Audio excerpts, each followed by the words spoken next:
Hi, I'm Kerry Hoffman, and I'm about to have a productive conversation with Mike Vardy.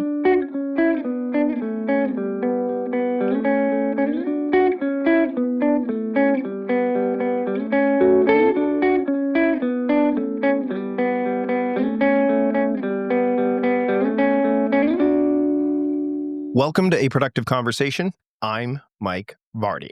You might think that someone who builds systems for a living would be all about rigidity, structure, and control, but my guest today, Kerry Hoffman, is here to show us otherwise. Kerry is a project management and operations consultant working with entrepreneurs, small business, tech startups, and enterprise companies. She provides independent project management for mergers and acquisitions, company rebrands, website rebuilds, and any short-term project that would benefit from a lead project manager.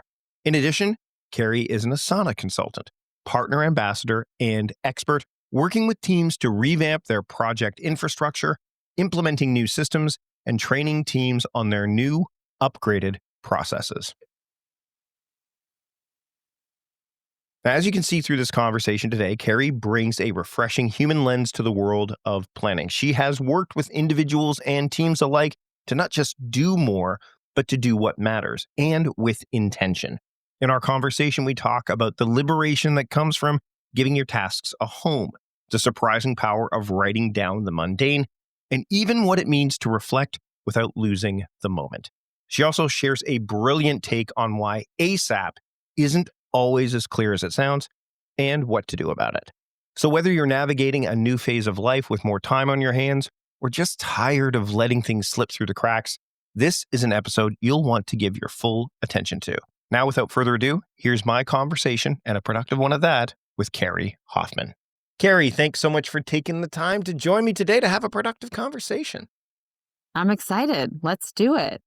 So before we hit record, I was talking to you about some of the people that I come across in the work that I do, and it's not like I've just started coming across them. I mean, in the 15 years I've been doing this, there is this underpinning of overwhelm that that a lot of people come to me for when they're struggling with, hey, this is my struggle. I've got so much to do. I have so much going on. There's so many things going on in my life, but more recently, they're niching down into this idea of I am now getting ready to leave the workforce. There's some of my audience that's like that, or they're getting into a new arena, like they're running their own business where they have more agency over their time.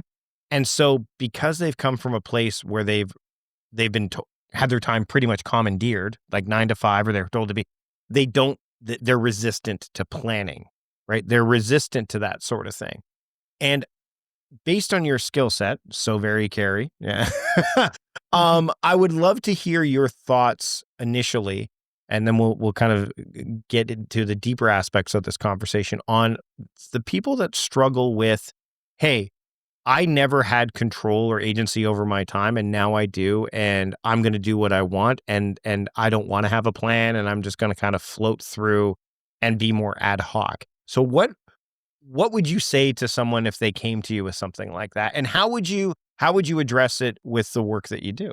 When when I hear that people do have more time, they're ready to so often uh, those people are looking to do a variety of different things, right? And that's where they're coming from. They're saying, I don't want to go somewhere at 9, stay there till 5. I want to bake it. Variety is the spice of life.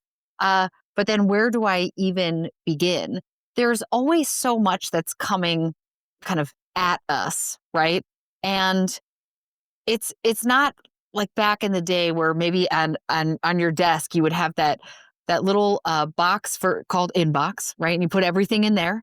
And then when you were ready with something, you put it in the outbox and it went out.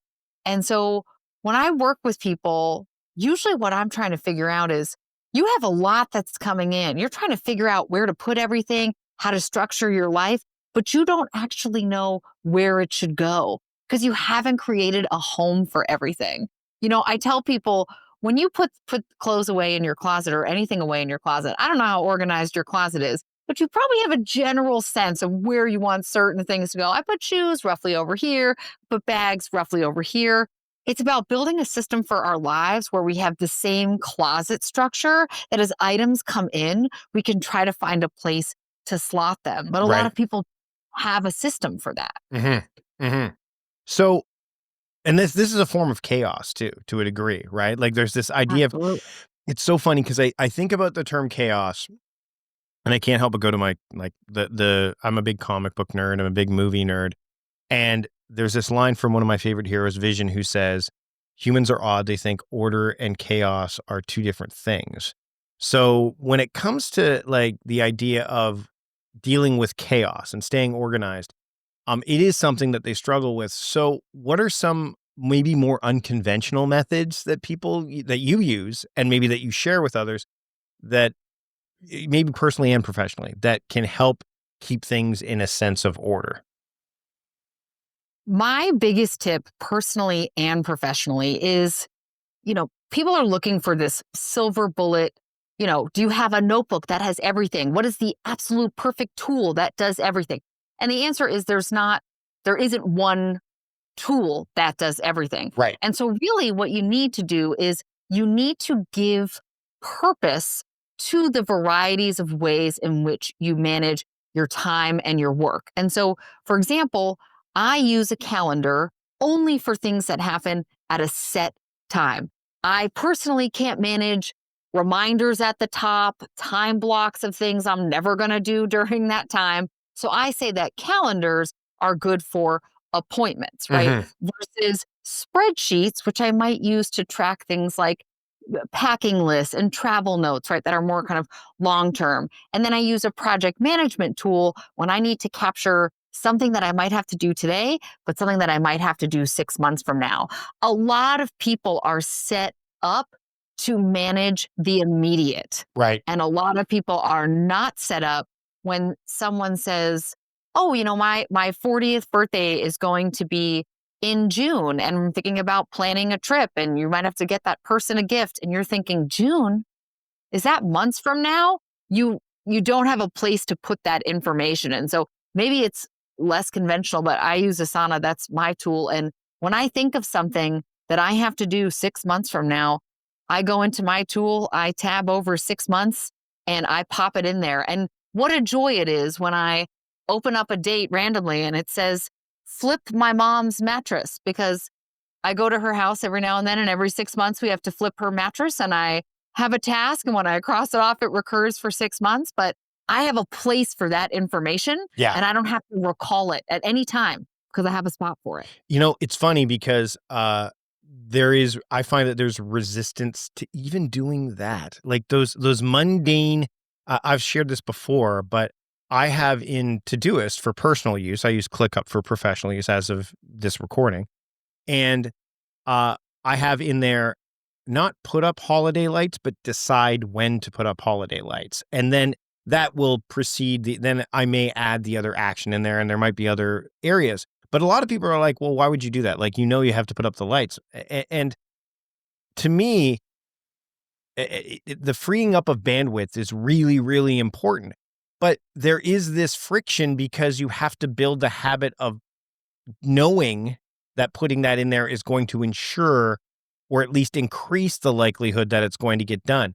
What do you say to someone who comes back at you with that kind of pushback on, well, wait a minute, I mean, flipping the mattress, I'll just do it the next time I make the bed. Like that's fine, or this or that. Like they don't get that mundane stuff in there, or maybe the innocuous stuff. And then maybe a follow-up to that is, do you have a line where it's like, okay, this maybe doesn't need to go in there? Like you'll use a reminders app instead or something like that? Because Asana's pretty robust. So in my personal life, I guess fortunately I'm on a lower version of Asana versus professional. Although since I work for myself, my Asana is now both personal and professional. Right. You know, I I I try to stress with people that, imagine you don't write down what you need from the grocery store. You're not going to order online, you're going to go to the grocery store and you play that song in your head where you've memorized the 6 items and you know that there are 6. And Yep. like, I know it was milk, eggs, bread, peanut butter, chocolate chips. And what is the 6th? You just can never remember. And I try to stress with people, sure, you might think the holidays are here and I will know that it's coming. But every week leading up to the holiday, even when you think, like Thanksgiving in the US is a day that changes, it does come up. You're like, oh, that must be coming up soon. I bet it's going to come up soon. And the reality is that when it would come up naturally versus in a tool is going to be on the actual holiday, Yeah, it'll be too late. right? Like you'll drive down the street and go, "Oh my god, holiday lights are up. Okay, I got to do Right. that." But then you literally forget about it as soon as you drive by. Yes. And so I think that building the habit that almost everything should go in, even if it seems mundane, is what will make it a stickier experience for you because you will, someone told me a gift they wanted for their birthday and I did not put that in the tool. I and I 100% forgot about it. It never crossed my mind until a month after that person's birthday. And she's like, "Oh, what about that thing I asked you for?"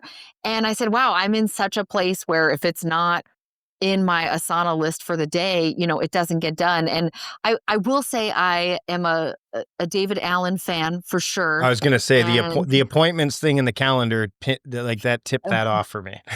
yeah, and I do believe that if you can do it in 2 minutes or less, that's when I would resist because even to just take your phone and type it out, if it was, get scarf out of closet for winter. Just go do that. Um, and that way you are saving the time. And so those things don't make the list. But if I'm not going to do it immediately, it has to go in the tool. So I can just move on.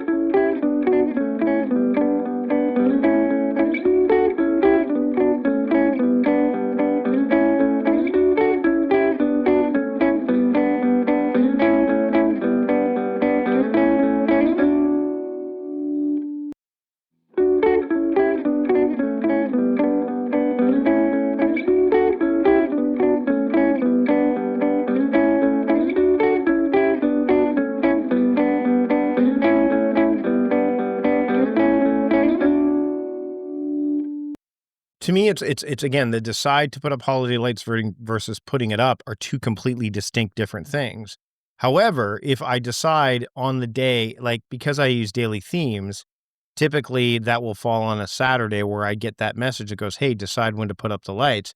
If that Saturday is appropriate, then that might be the day I do it. But typically, to your point, is I will have that go off in my to-do list after the day after here in Canada, Remembrance Day, but for you, it'd be Veterans Day because I don't want, and see, this is another thing too. I don't want holiday lights to go up when we're still in that period of between Halloween and Veterans Day or Memorial Day because that's not those holidays matter, right? Like like Remembrance Day or Veterans Day seems to get the short end of the stick in the Yeah. holiday pantheon because you've also got Thanksgiving in the US too, right?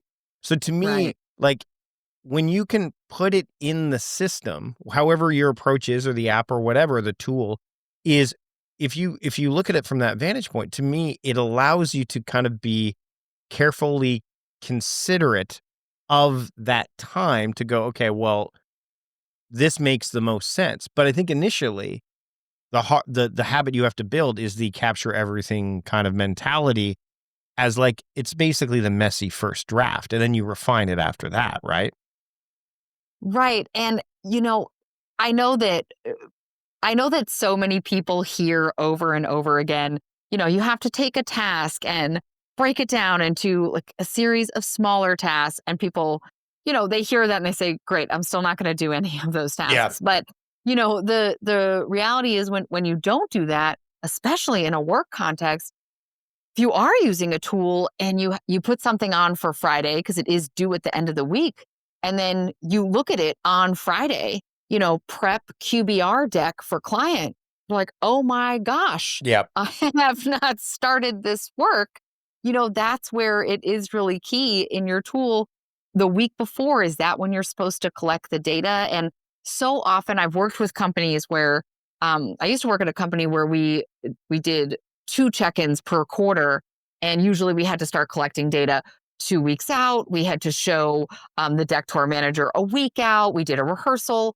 And it was every time these meetings came up, everybody was surprised. We have to do this again? And I said, we know the dates of when we need to do all of these tasks for the entire year. Mhm. We know when the midpoint is, we know the end point is, and we know the prep time. You know, the number of times that people even just think, like, oh, when should I schedule my dentist appointment? Like that should just be an automated, if you want to go, you have a task for 1 month out to schedule it in a month, and it happens every 6 months, Yep. like until you die. Yeah, you do well, that's just it, because when it comes to managing your relationship with time, you're on this there is no final destination because you're on this journey until you don't have any time left, right? And that's it is so interesting to me that when I come across this with folks, and even when I have conversations, like you and I are very like-minded in this, where to me it's common sense, like it's not, and yet there are people when I talk to them about this, like, "Oh, it sounds so rigid." Like, there's so much rigidity. What is your thought on that? Because I've had people push that back towards me, and I have given it thought. I've not been. It's not like I don't think they're coming from a place of judgment necessarily. So I get curious about, like, am I being too rigid? So, do you have those feelings when you're looking at this, going, okay, maybe I've gone too far? Because when you live in this space, you could. I say that more planned time unlocks more unplanned time. Mm, And so when people say, "Oh, do you really want everything to be so planned out, every minute is accounted for?" I say that I'm doing what I can to plan out the time I can control, so that way I can wake up on a Sunday and go to a fitness class and get a facial and daydream and do whatever I want because I've freed up time because I'm not reinventing the wheel, right. right? I'm not starting over every single time. And so, I mean, it's the same even if you were to, for example, use any sort of project management tool, right? Usually a key feature is building out automations, Mhm. and you spend the time up front and you have to do the logic and figure out if this and this and this. And then once you build out the automation, the tool is doing the work, freeing you up to actually create, right? Or to like go home at the end of the day, Mhm. right? Because it's building that in. And so I like to show people that the goal is to get more free time and not waste time. So the rigidity, if I'm hearing you correctly, or at least in kind of inferring, is built in the fact that people are thinking about this as something that you're doing consistently as opposed to the front end work. So the friction to me feels like it's the front end work, because people, it's the same thing that I hear when people go, "Well, I don't see the point in journaling." I'm like, "Well, you won't until you do it for an extended period of time, and then you see patterns, and there's a reflection period, and reflection precedes and follows every action." And the easiest way to do that, again, going back to the David Allen idea of the weekly review, the problem with the weekly review for a lot of people is that it takes a lot of time to do. And they don't really see any benefit from it because they're like, "Well, I've got so many other things to do. Why am I reflecting back on what I did? Like, I'll just keep trudging forward." But we know that, like, the military have after action reports and all that stuff, right? Like, and so when it comes to the front end work, I'm curious, because you've got to break this pattern of people thinking, "Oh, I don't have time to do that." Well, if you do it now, then it'll free up all that time later. What's something that you do with clients and people that you work with that helps them have that aha moment that kind of allows them to say, "Okay, you know what? You're right. The front end work is definitely worth it in the long run." Work with teams, but also a lot with individuals. And the place that we always start is I say, take half an hour, maybe an hour if you can spare it. Grab your favorite, either if it's a doc online or a notebook, and do a brain dump of everything you think you have to do in the next 3 to 6 months. Right. Spare nothing. If it is the dentist, if it is get a promotion, if it is buy new running shoes, just get it all out on paper. And it sounds scary because then you think that's going to be a lot of pieces of paper potentially, and it's just going to scare me in what I have to do. But if you spend the time to see it, the best benefit you get, even if you do nothing else, is you've taken it out of your brain Yeah, and you've thought about it, you've right? made the invisible visible. Yeah, and you're like, okay, it kept creeping up, and now I can see it on paper. Mhm. And if you have another 15 minutes after that, start to the same way you would if you were doing like a fun puzzle. Start to pair together like items, right? Maybe these are all related to getting a promotion. Maybe these are all related to wellness. And I tell people these are your programs, right? And your programs are really just your priorities. And then if you do nothing else but have this list. Now, when, as we know, everything's coming in, you can look at your list and say, wait, does this ladder up to anything on this like big, messy piece of paper I wrote of programs? And if it doesn't, you can reject it and say, look, I put together this list. I'm focused on finances and getting a new home and getting a promotion and running a marathon. And so, no, I'm not interested in learning how to kayak this year with you because that's not going to fit into this list. It's very similar to like we all have time to probably look in our closet and move some things around to make it a little bit more organized. But if you want it to be like the coolest closet ever, you are going to have to take everything out and see it, right? Yeah. And and like Marie Kondo would do, put everything into categories and put it back. And then you have to find the time to do that. And that is hard to do. And if you can't do that, if you feel like you can't find the time, spend a little time on mini retros here and there. I've actually been doing this with travel. I've started traveling and working remote more. And at the end of each trip, I just write down a few key takeaways, things I've learned about myself, things I've learned about travel, so I can start to slowly improve on that process without maybe like overhauling how I travel, right? I'm like, oh, usually takes 25 minutes now when you wait in line for an airport lounge. Bake that into the time that you leave for the airport. Great. And I added to a long list of trip notes that I review before I go. And even that small change has made a big difference for me.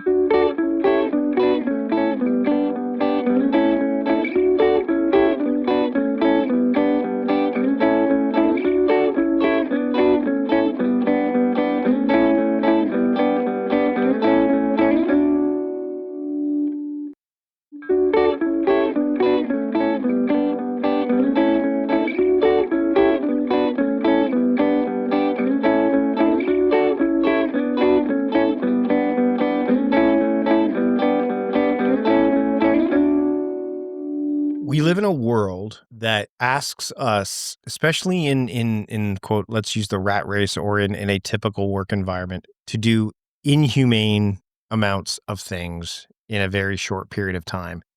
And there's a lack of humaneness when it comes to this. And it's largely we'll touch on AI here in a minute because I think that is one of the things that can be either a panacea or at least aid. But when we talk about humans and the human aspect of this, there's got to be, and I know you've touched on this idea of balancing the human side, because as we're talking about this, I would imagine it wouldn't surprise me at all if someone says, so you're really just spending time processing as opposed to living, or processing as opposed to being, which is, I can see where that could come from. I mean, again, especially if you've not done this. So how do you balance the human side with the need for those results, especially when you're working in that kind of environment that requires again, client work, high pressure situations? Like, how do you balance that human side? I think it's so important to reflect, and I am very big on like retro everything and anything. However, I am very firm that that should not happen until everything is done, because that's where it does get a little bit like a rat race and what are we doing? And I told a friend once, oh, I like to take notes when I'm on vacation so I can remember things for next time. And throughout the vacation, she started saying, oh, write this down. Next time we should bring more aluminum foil for when we're cooking. And I'm like, we're not having fun right now. Yeah. And and And the point is, if it was really a problem or something we want to improve on, we'll remember that at the end because maybe it's not actually as big of an issue. And if it comes up at the end, then we will reflect on it. But let's wait for that piece. It's not that different from when I start reading a book I really like. Mhm. Like, oh, do you like it? Do you recommend it? Like, I'm not finished with it yet. I am enjoying it right now, but I would like to read the entire thing and then I will let you know. Because at some point, you could constantly be thinking about what's next, but let the experience ride. Like you will forget stuff. And if you forget stuff, then it was worth forgetting. So it's fine. Move on. If it's that critical, it'll come up again. You're like, oh, right. We didn't capture this aluminum foil, the But deliverable from last time. right, but don't you feel you have to do the fundamental stuff first before you can get to that kind of insight, right? Because I think what happens is people will put the cart before the horse. They're like, "Well, I don't need to worry about this." But then they don't have the fundamentals down to be able to afford to do that, to discern what's worth forgetting and what's not worth forgetting. I I tell people that, what happens a lot is we think that every situation is going to be a little bit different. So we're like, oh, why even bother? Right. Like the next project is going to be about a totally different topic. And what are we even going to take from this and bring into the next one? And so when I bring groups together to retro, I kind of just try to frame it as here's an opportunity to celebrate some wins and to vent about what was kind of annoying. And if all that people get out of it, because I usually tell leaders this is sometimes people just want to complain after something, and that feels so good. Even if they don't remember what was bad, they feel like they went through that process of saying this was kind of challenging Mhm. and getting it out. And so I don't even, a lot of people use a lot of fancy tools for retros, and I'm not against them. But I always start with like, hey, what was good? Oh, what wasn't so good? What could we maybe do next time? Like really, really simple, right? We're not here to solve problems we don't yet have. We're just here to take a moment and be like, oh, that was really great. Let's try to do that again. And that was not so great. Maybe we won't do that again. Mhm. And and then if you can start to add that to a playbook and a running list, great. You can just kind of constantly improve on it, right? You don't have to act on it immediately. Before I let you go, because I want to be conscientious of time, I want to talk about some of the buzzwords that we've heard. I mean, obviously, we talked about David Allen and the idea of inboxes, and then we get to Merlin Mann's inbox zero, which has since been corrupted and co-opted, or co-opted and then corrupted into what it never was intended to be. And there's lots of terms that have lost their real true meaning along the way. And I'm going to share in the show notes an article that you did for LinkedIn about defining ASAP, defining what Mm. ASAP means. And it's so interesting to me when you hear terms because we live in a world that really wants to have definitive answers. Like there is like nuance is where quality lives, but it's where certainty can go to die, right? And so if someone says ASAP or as soon as possible to you or whatever, and they're normally throwing in an ASAP, so again, you might hopefully it would mean as soon as possible, but maybe not. Maybe it's like as soon as practical or as soon as. So I'd love to hear your thoughts on it. We'll link to it, but what led you to having to write a piece like this based on the term ASAP?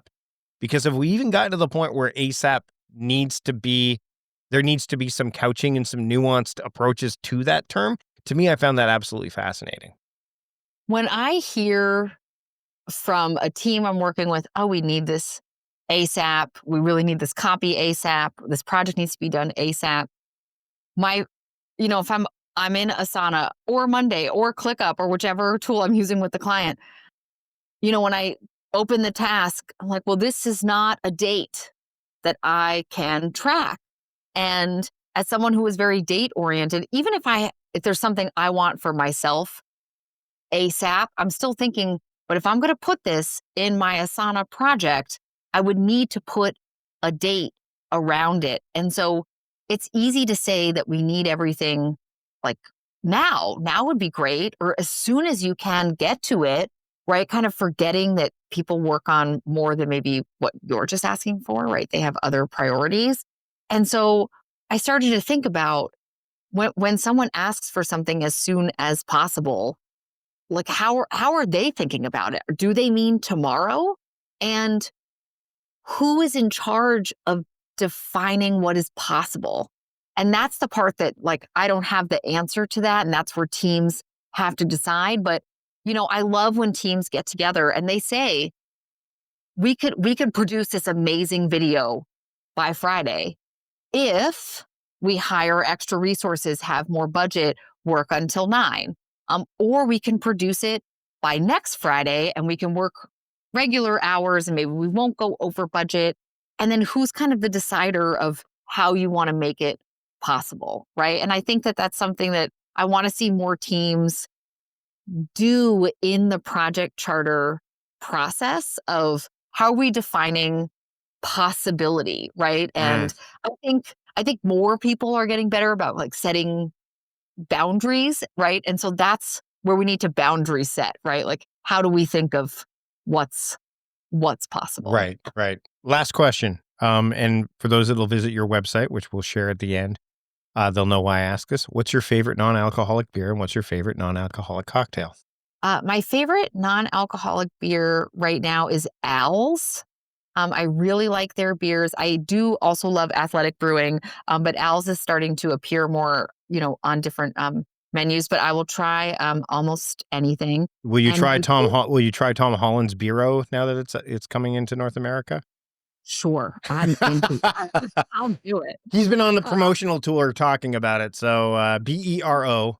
They okay. are not sponsoring this episode, but if they wanted to, Tom, you can always call. But the non-alcoholic cocktail? So it just came in. I ordered some yesterday. It came last night. I was so excited. There's a brand. It's called Spiritless, Mm-hmm. and it's a Kentucky. It says Kentucky whiskey. I think it has a cinnamon flavor. It's very like wintry tasting, and I actually will just drink that at home on ice. And I just think it has a strong flavor versus some spirits that are like very expensive and taste like water.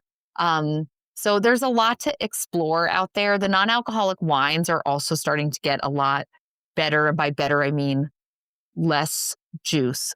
Like, Yeah, you actually, I mean, it's kind of like what happened with beer, where it's like you had O'Doul's and that was about it, right, for yeah, the longest time, and now you can get like really close to like even with IPAs and stuff. Wine yeah, has always been and spirits was next, and it makes sense because spirits are made with different botanicals and stuff like that. But wine has always been the toughest nut for them to crack, and I think you're right. I think they are getting better at it, but it's the toughest one for sure. yeah. And I really recommend if even if you're someone who drinks alcohol, there's always that time between like 5 and 6 p.m. where I'm like, oh, I shouldn't really have dinner yet, but I'm trying to wind down from work a little bit. And that's when I'm like, oh, a non-alcoholic beer is this like really nice transition moment. Another transition moment is that in my home, we've set up Alexa to dim the lights at 6 p.m. Mhm. as well automatically, right? And so you're like, oh, the lights are dim. It's time for a non-alcoholic beer, and to maybe start focusing on that unplanned time. Kerry, this has been a fantastic conversation. Thanks so much for taking the time to join me today. Where can people keep up with you in the work that you're doing? You can find me on my website at soverycarry.co. I'm also so very Kerry on Instagram. I'm so very Kerry on Peloton. If you like to bike, I'm so very Kerry everywhere, or on LinkedIn, where that's usually where most of the action is at Kerry Ann Hoffman. Thanks for having a productive conversation with me today. Thank you so much, Mike. Big thanks to Kerry for joining me for this conversation. You can find all of the relevant links, show notes, the talking points, all of that stuff at mikevardy.com/podcast 604 or wherever you are listening to this podcast right now. Spotify, Apple Podcasts, Overcast, wherever you're listening to this, you can just check out the links directly from there. The other thing you can do is also rate, review, subscribe to the show. Just do that wherever you get your podcasts. That way you won't miss a single episode of what's to come and can easily search through the archives for whatever you want, any past guests, anything like that. Also, rating and reviewing the show helps me make the show better. That's it for this episode of A Productive Conversation. Until next time, I'm Mike Vardy, the host of A Productive Conversation, reminding you to stop doing productive and start being productive. See you later.